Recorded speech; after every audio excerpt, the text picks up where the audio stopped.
তোমার আসল নাম কি সত্যি করে বলো। আমি তো পূজারিনী। আরে তোমার মেজ দাদার দ্বিতীয় বউ। এটা তোমার আসল পরিচয় নয়। তুমি সব জানো। হ্যাঁ, আমার আসল নাম কি? যখন তুমিই জানো তাহলে তুমিই সব বলে দাও না যে আমার আসল নামটা কি। তুমি না সবাইকে ঠকিয়েছো। তোমার আসল নাম কি, তোমার মা কোথায়, আর তুমি আমাদের বাড়িতে কোন উদ্দেশ্যে এসেছো সেটা বলো। দেখুন, আপনারা দুজন শান্ত হন। আপনারা বাইরে গিয়ে বসুন। আমায় একা এর সাথে কথা বলতে দিন। আমরা নিজেদের স্টাইলে জিজ্ঞাসাবাদ করব। ও সব বলে দেবে। যখনই কিছু জানতে পারবো আমি আপনাদের জানিয়ে দেব। কিন্তু স্যার, এই কেসে আমাদের উপস্থিতি খুবই ইম্পর্ট্যান্ট। স্যার, এই কেসের সমস্ত ইনফরমেশন আমি তো আপনাকে দিয়েছি। ম্যাডাম, তাতে কিছু যায় আসে না। আপনি ইনফরমেশন দিয়েছেন, আপনার দায়িত্ব শেষ। আমার সেটা মনে হয় না। ও এখনো আমাদের বাড়ির বউ, তাই ওর ব্যাপারে সবকিছু জানার অধিকার আমাদের রয়েছে। স্যার দেখুন, আপনি আমাকে ভুল বুঝবেন না। দেখুন, এই কেসের ব্যাপারে যেটুকু ইনফরমেশন আমার কাছে আছে, এখানে আর কারোর কাছে সেই ইনফরমেশন নেই। যেমন ধরুন,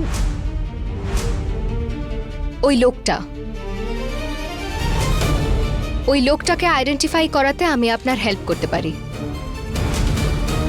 আরে ইন্সপেক্টর স্যার, যখন অহনা এত জেদ করছে তাহলে ওকে থাকতে দিন না এখানে। এ সেই লোক? যদি এ সেই লোকই হয় তাহলে একে কি দিয়েছিলে? Hard disk? ঠিক বললাম তো আমি? কি ছিল ওই হার্ড ডিস্কে? এটা তো সেই হার্ড ডিস্ক যেটা আজ অন্য একজনকে এ পাস করে দিচ্ছিল। ম্যাডাম, আমাদের টিম ওর পিছু নিয়েছে। কিছুক্ষণ পরেই তাকে এই পুলিশ স্টেশনেই নিয়ে আসা হবে। ওই ছেলেটাকে ধরা আপনাদের পক্ষে কখনোই সম্ভব না। না আপনারা ওই ছেলেটাকে পাবেন, আর না আপনারা ওই হার্ড ডিস্কটা পাবেন।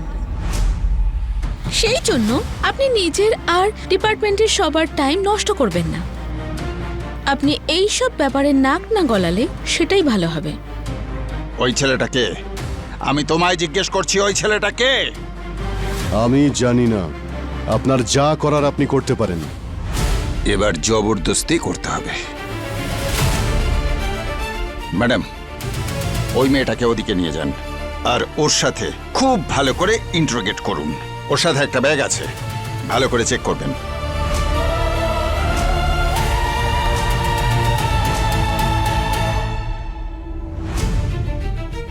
তোমার ওই মেয়েটার সাথে কি সম্পর্ক?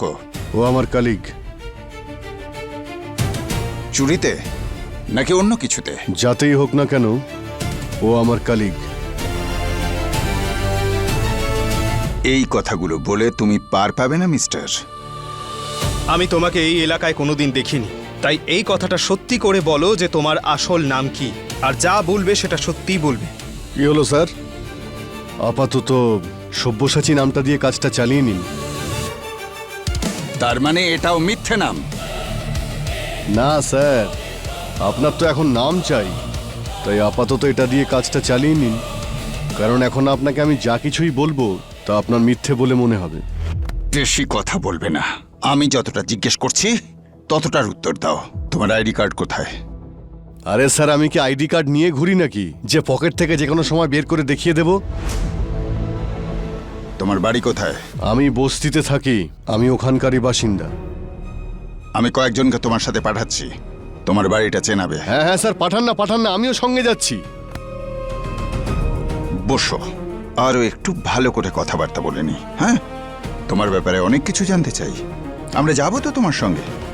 আমি নিজে গিয়ে তোমার বাড়িটা দেখে আসবো। বসো এখানে। বস। চেক করো ওতে কি আছে। কেন দেখবে আমার ব্যাগ? কি আছে তোমার ব্যাগে? হাত দেবে না আমার ব্যাগে। দেখাও বলছি। দেখা কি আছে?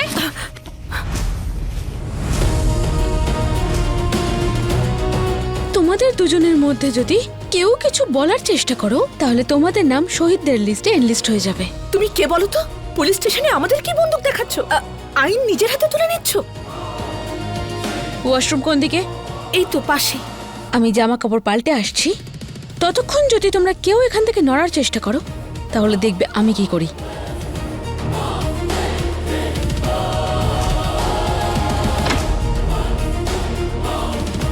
স্যারকে ইনফর্ম করবো কি? হ্যাঁ, সেটা তো করতেই হবে। ম্যাম, আপনি যান, আমি এখানে আছি। ঠিক আছে, দেখো কিন্তু ওই মহিলা হঠাৎ করে ব্যাগ থেকে গান বার করে আমাদের দিকে ধরলো। এখনো ওয়াশরুমে গেছে, বলল চেঞ্জ করতে গেছে।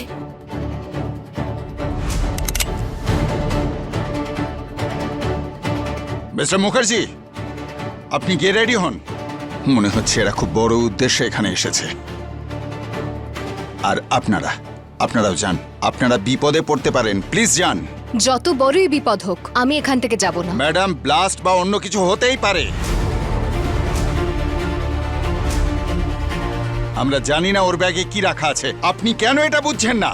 অহনা প্লিজ কথাটা বোঝার চেষ্টা করো প্লিজ। আমাদের এবার এখান থেকে যেতে হবে, চলো আমার সঙ্গে তুমি। না অর্জুন, এখান থেকে কোথাও যাওয়ার কোনো প্রশ্নই ওঠে না। আমি তো যাব না অন্তত।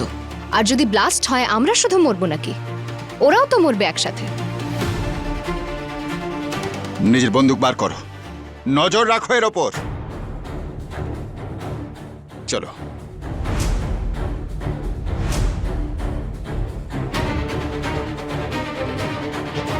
বাইরে বেরোন। ম্যাডাম, আমি বলছি বাইরে বেরোন।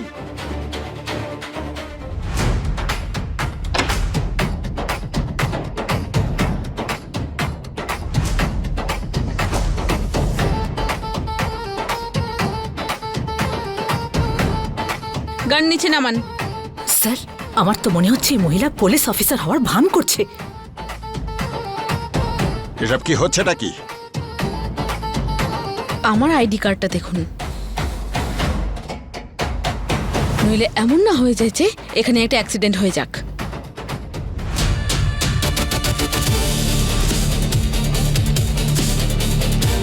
ম্যাডাম, আপনি? স্যার কে উনি? এরা সিক্রেট সার্ভিস এজেন্ট। আমাদের দেশের সব থেকে বড় সিক্রেট সার্ভিস এজেন্ট।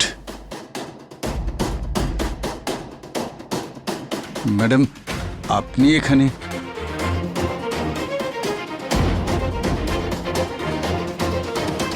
আমি ইনফরমেশন পেয়েছিলাম যে এই এরিয়াতে বেশ অনেকগুলো টেররিস্ট আছে। আমাকে আন্ডারকভার থেকে ওদের ইনফরমেশন আমার সিনিয়র অফিসারদের দেওয়ার ছিল, যেটা আমি অলরেডি দিয়ে দিয়েছি। আমি এখানে 2-3 মাসের জন্য থাকতে এসেছিলাম, কিন্তু আমার কাজ আজ রাতেই শেষ হয়ে গেছে। আমি এখান থেকে কাল সকালেই চলে যাব। কিন্তু আজ রাতের এই পুরো ঘটনা অহনার জন্য হয়েছে। কি হলো অহনা, তোমায় এত চিন্তিত দেখাচ্ছে কেন? আসলে আমি কিছুই বুঝতে পারছি না। একটু ভালো করে বোঝাবেন প্লিজ, আমিও কিছুই বুঝতে পারছি না। আমি আপনাদেরকে বললাম তো যে ম্যাডাম একটা সিক্রেট সার্ভিসে রয়েছেন, আমাদের দেশের খুফিয়া ডিপার্টমেন্টের টপ অফিসার।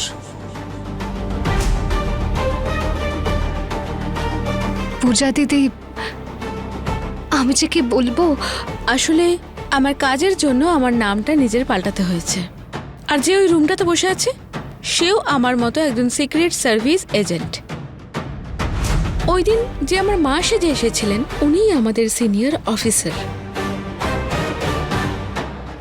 আমার তো মাথা ঘুরছে, আমি তো কিছু বুঝতেই পারছি না। এক সেকেন্ড, তাহলে ওই বিয়ে? আসলে আমার এমন কাউকে দরকার ছিল যে 2 দিনের মধ্যেই আমাকে বিয়ে করতে রাজি হয়ে যায়। তোমাদের পল্টু দাদা আমার জ্বালাতে এমনিই ভেসে গেছিল। এখন হয়তো বুঝে গেছে যে ও তার প্রথম বউকে ছেড়ে দিয়ে ভুল করেছিল। এখন হয়তো পারমিতা আর তোমাদের পল্টু দাদা একসঙ্গেই থাকবে। পূজা দিদি, আই মিন আপনি একবার অন্তত বাড়ি যাবেন তো? না, আমি শুধু একটা কনফার্মেশনের জন্য ওয়েট করছি। কিছুক্ষণের মধ্যেই সেই খবরটা চলে আসবে আর তারপর আমরা সবাই এখান থেকে কালকে চলে যাব। ম্যাডাম, কিছু মনে করবেন না, আমি শুধু আমার ডিউটি করছিলাম। এতে খারাপ লাগার মতো কি বা হয়েছে? আপনাদের ডিউটি তো আপনাদের করতেই হবে। আপনি বাড়ি যাবেন না ভেবেই খুব খারাপ লাগছে। এতদিন আপনি আমাদের পরিবারের ছিলেন, একসাথে ছিলেন, আপনার সাথে একটা মনের যোগ হয়ে গেছিল। যদিও এতটা অ্যাটাচমেন্ট দরকার ছিল না, কিন্তু হয়তো তোমার মনটা খুবই নরম, তাই এরকম হয়েছে। আর মিস্টার অর্জুন, আমি দেখেছি তুমিও তোমার বউকে ভালো করে ট্রিট করো না। যদি তুমি এই রকম বেশি দিন করতে থাকো না, তাহলে ও কিন্তু বেশি দিন তোমার সঙ্গে সম্পর্কে থাকবে না। তুমি শুধু বউ পাওনি, তুমি একজন অ্যাসেট পেয়েছো। তাই ওর কদর দেওয়ার চেষ্টা করো। আরও একটা কথা, যখন আমি কলকাতায় আসব তখন আমি তোমার সঙ্গে কন্ট্যাক্ট করার নিশ্চয়ই চেষ্টা করব। তোমার চোখে জল কেন? কিছু না, আপনি একবারের জন্যও বাড়ি যাবেন না? আমাদের কাজটা এরকম নয় অহনা। আমাদের প্রফেশনে ইমোশনের কোনো জায়গা নেই। আমাদের কলকাতার কাজ প্রায় শেষই হয়ে গেছে। কিছু অফিসিয়াল কাজকর্ম সেরে নিয়ে আমাদের এখান থেকে যত তাড়াতাড়ি সম্ভব চলে যেতে হবে। আমরা এখানে টেররিস্টদের ব্যাপারে অনেক তথ্য পেয়েছি। এখানে একটাই টেররিস্ট ছিল। আমাদের আইডেন্টিটি রিভিল হয়ে গেছে, তাই আমাদের এখানে থাকাটা বিপজ্জনক। তাই যত তাড়াতাড়ি সম্ভব আমাদের এই এরিয়া ছেড়ে চলে যেতে হবে। আশা করছি যে তুমি বুঝতে পারছো। আমি শুধু আপনাকে দেখছি আর দেখতে দেখতে অবাক হয়ে যাচ্ছি। এখন আমি আস্তে আস্তে সব কথা বুঝতে পারছি। আমি তো ভাবতেও পারছি না এসব কিছু, মাথায় ঢুকছে না আমার। এমন মনে হচ্ছে যেন চোখের সামনে কোনো ফিল্ম চলছে। এটাই তো ভাগ্য। আসলে জীবনটা হলো একটা ফিল্মের মতো। কালকে হতে পারে এই সব কিছু একটা খবরের কাগজে হেডলাইন হয়ে যাবে। কিন্তু একটা কাজ অবশ্যই করো। হ্যাঁ, আমার ওই স্বামী ওই মিনি রাক্ষসটাকে না বলে দিও একটু যেন শুধরে যায়। মানে এখনো কিন্তু ওর মধ্যে একটু সুযোগ আছে শুধরে যাওয়ার। ফুল রাক্ষস হয়ে যায়নি এখনো। যদিও পারমিতার সঙ্গে সম্পর্ক ঠিক করে না নেয়, তাহলে আমি এখানে এসে ওর সঙ্গে ঝগড়া করব আর পল্টুকে ওর উচিত শিক্ষাও দেব। আর সেটা কিন্তু আমি করতেই পারি। আচ্ছা, অল দ্য বেস্ট। এখন অনেকটা দেরি হয়ে গেছে, তোমাদের এবার যাওয়া উচিত। যদি আপনি খারাপ না ভাবেন একটা কথা বলবো, আপনি কি বিবাহিত? আমি বিবাহিত। আমার বাড়িতে স্বামীও আছে আর আমার একজন ছেলেও আছে। আপনি কোথায় থাকেন? আমি দিল্লিতে থাকি। আর আপনার ছেলে, ওর বয়স কত? আমার ছেলে 3 বছরের। তাহলে আপনার অ্যাবসেন্সে ওর কার কাছে থাকছে? ওর কাছে ওর বাবা আছে, ওর দিদা আছে, ওর ঠাম্মা আছে। আপনি এতদিন এখানে ছিলেন, সবকিছু ছেড়ে আপনি? আমার হাজবেন্ড সব জানে। আমার হাজবেন্ডও এইরকমই একটা ইম্পর্টেন্ট কাজ করে, সেই জন্য ও বুঝতে পারে। হাজবেন্ড ওয়াইফ দুজনে যদি একে অপরকে না বুঝতে পারে তাহলে কাজ কি করে হবে? কিন্তু যদি দুজনেই কাজ করে তাহলে তো দেশের ডাবল বেনিফিট হবে। সেই জন্য দুজনকেই একে অপরের কাজকে সম্মান জানাতে হবে। কি বলেন মিস্টার অর্জুন? ভুল বললাম নাকি আমি? না ম্যাম, আপনি একদম ঠিকই বলেছেন। অ্যাকচুয়ালি আমার যে শর্টকামিংস আছে, যা কিছু লিমিটেশন রয়েছে, সেগুলোকে ঠিক করার চেষ্টা করব। আর এই কথাটা আমি জানি যে অহনার মতো বউ পেয়ে আমি সত্যি খুব লাকি ফিল করি। আরও একটা কথা, হ্যাঁ ম্যাম। আমি দেখেছি যে তুমি প্রায় নিজের ওয়াইফকে সন্দেহ করো। সন্দেহ করে কাউকে কিন্তু বেঁধে রাখা যায় না। যদি তার যাওয়ার ইচ্ছেই থাকে তাহলে সে এমনিই চলে যাবে। তোমায় সন্দেহ করার সুযোগই বা কেন দেবে? যে যেতে চেয়েছে তাকে কে আটকাতে পেরেছে বাবু মশাই? না ম্যাম, আপনি ঠিকই বলেছেন। I am really sorry. আর কখনো এমন কিছু করব না।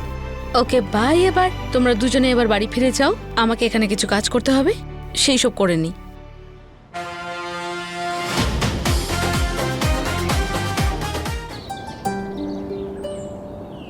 আরো ছাড় দাও। আর কি হবে? এবার সবাই মিলে ভোগো। জানি না ছোট আর অহনা কোথায় আছে, ফোনও তুলছে না। ওদের দুজনকে তো আমাদের খুঁজতেই হবে, তাই না? তুই ওকে কোথায় খুঁজতে যাবি? ওই মেয়েটা ডাক্তার দেখানোর নাম করে বাড়িতে মিথ্যে বলে বেরিয়েছে। কে জানে ওই পোড়ামুখী আমাদের ছোটকে কোথায় ফাঁসিয়ে দিয়েছে। আচ্ছা, ওর প্রাণের কোনো আশঙ্কা নেই তো? কি কথা বলছো তুমি? ছোটুর প্রাণ বিপদে কেন পড়বে? না ভেবেচিন্তে যা ইচ্ছা বলে দেবেন না পিসিমা। আপনি যখন জানেনই না আসল ঘটনাটা কি, তাহলে একটু চুপ করে থাকতে পারছেন না? তাছাড়া মা, অহনা এরকম মেয়ে নয় যাতে ছোট ঠাকুরপোর কোনো বিপদ হয়। অহনা কিন্তু ওকে খুব ভালোবাসে। ছোট ঠাকুরপো কি ছোট বাচ্চা নাকি যে যে যা বলবে তাই ও বিশ্বাস করবে আর যেখানে বিপদ আছে সেদিকেই ও পা বাড়িয়ে দেবে? অহনাকে আপনি ভাবেনটা কি? ও কি কোনো বদমাইশ মেয়ে? শুধু আপনার কারণেই না এই বাড়িতে কখনো শান্তি আসেনি। পল্টু, তুই ওকে বলে দে ওর কোনো অধিকার নেই আমার সাথে কথা বলার। মা আছে।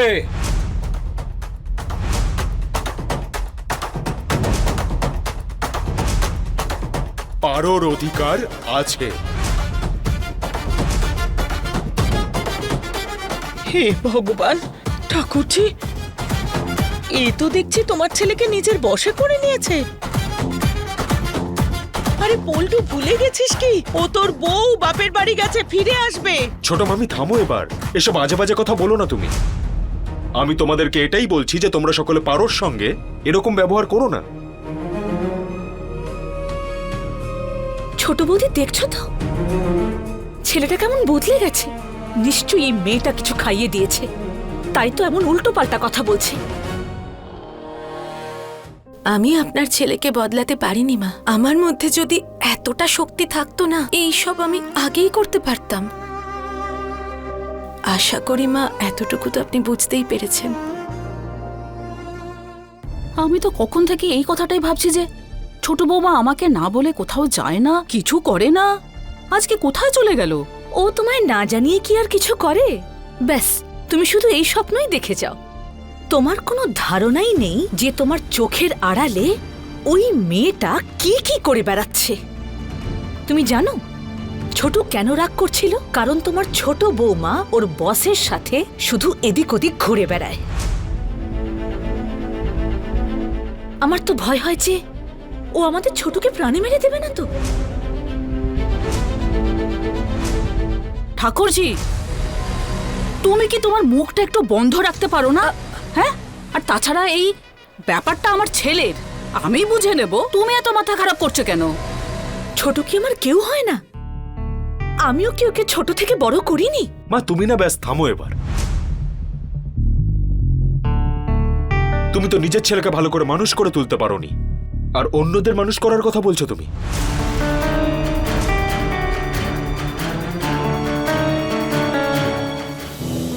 নিজের মায়ের সঙ্গে কিভাবে কথা বলছিস? হ্যাঁ, নিশ্চয়ই ওই নতুন বউ তোর মাথায় এসব ঢুকিয়েছে। যখন ও পারোর সঙ্গে থাকতো তখন তো আপনি এরকম কোনো কথা বলেননি, আর আজ দেখলেন হয়তো এখন আপনারা ওর মূল্য বুঝেছেন। তুমি চুপ করো বড় বৌমা। আমি চুপ করে থাকবো পিসিমণি? আমি আমার শ্বশুর বাড়িতে দাঁড়িয়ে কথা বলছি, নিজের শ্বশুর বাড়িতে। এই শ্বশুর বাড়িটা আমার। বড় বৌমা, খোকন ঘুম থেকে উঠেছে? না মা, ও তো এখনো ওঠেনি। আপনি বললে আমি গিয়ে এক্ষুনি আরে তুলে না না না দিচ্ছি। না, আমি তো এটাই ভাবছিলাম যে জানি না ওরা দুজন কোথায় চলে গেল, ফোনও তুলছে না দুজনে। ওরা দুজনে আবার কোনো বিপদে পড়ে যায়নি তো? ওই মেয়েটার কোনো বিপদ হতে পারে না, বরং ওই মেয়ে অন্যদেরকে বিপদে ফেলবে। আর কিছুক্ষণ অপেক্ষা করলেই আমরা জানতে পারবো যে আমাদের ছোটকে ওই মেয়েটা আজ কোন বিপদে ফেলেছে। কি চাইছো তোমরা? আমার ছেলে বিপদে পড়ে?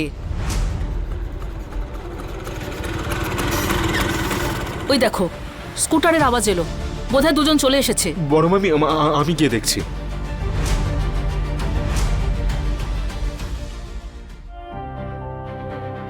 ছোট বৌমা, কোথায় গেছিলে?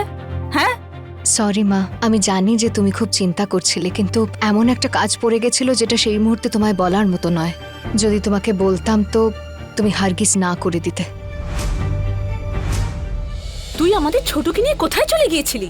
তোমার ভাইপো তো আমাকে বিয়ে করেছে, এখন তো জন্ম জন্মান্তরের সম্পর্ক আমাদের। বাজে কথা বলা বন্ধ কর। একে তো আমাদের বাড়ির ছেলেটাকে নিয়ে কে জানে কোথায় কি কুকীর্তি করতে গিয়েছিলি, আর এখন মুখে মুখে কথা বলছিস। তোমার ভাইপো তো কোনো ছোট বাচ্চা ছেলে নয়, আর এমনিতেও না আমি একলাই যাচ্ছিলাম, তোমার ভাইপোই বারণ করলো। এখন কেন বারণ করলো সেটা ওকেই জিজ্ঞেস করো। তোমরা কি জানো যে আমাদের বাড়িতে অনেক বড় একটা ঘটনা ঘটে গেছে? বুঝতে তো পারছি, কিন্তু তুই কি পরিষ্কার করে বলবি যে কি হয়েছে ভাই? তোর যে নতুন বউ পূজারিনী, ও অ্যাকচুয়ালি একজন স্পাই ছিল, একজন গুপ্তচর।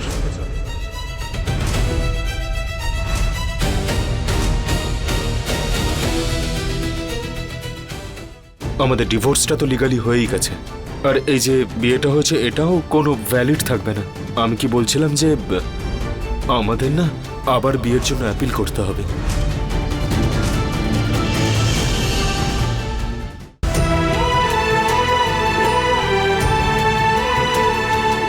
তুই কি বলছিস ছোটু? হ্যাঁ মা, একদম ঠিক বলেছি। পূজারিনী একজন গুপ্তচর ছিল, স্পাই, সিক্রেট সার্ভিস এজেন্ট। হ্যাঁ? আর খুবই হাই র্যাঙ্কের অফিসার ছিল। অ্যাকচুয়ালি ও একজন টেররিস্টকে ধরতে এসেছিল, সেই জন্য শেল্টার নিয়েছিল আমাদের বাড়িতে। এমনিতেও দিল্লিতে থাকে, তাই ওর কাজ হয়তো কমপ্লিট হয়ে গেছে, এয়ারপোর্টে যাচ্ছে, ওর ফ্লাইট আছে। হ্যাঁ মা, আর তুমি জানো আমার তো খুব গর্ব অনুভব হয় একটা মেয়ে যখন এত রিস্ক নিয়ে কাজ করে। আর তোমরা সবাই জানো ওনার হাজবেন্ড রয়েছে, ওনার একটা ছোট ছেলেও রয়েছে।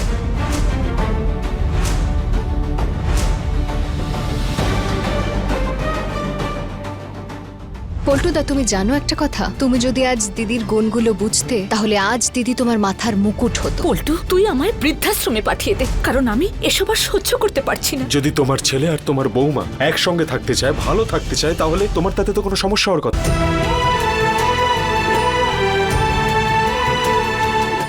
পল্টুদা, আমি মানছি যে তোমার খারাপ লাগছে, হয়তোবা এই সব কিছু তোমার খুব অদ্ভুত লাগছে, কিন্তু আমি কিছুটা তো বুঝতে পারছিলাম যে কিছু না কিছু গন্ডগোল তো অবশ্যই আছে, কিন্তু এখানে তো ম্যাটারটাই পুরো আলাদা। ও একজন গোয়েন্দা, আমাদের দেশের জন্য এত বড় কাজ করছে।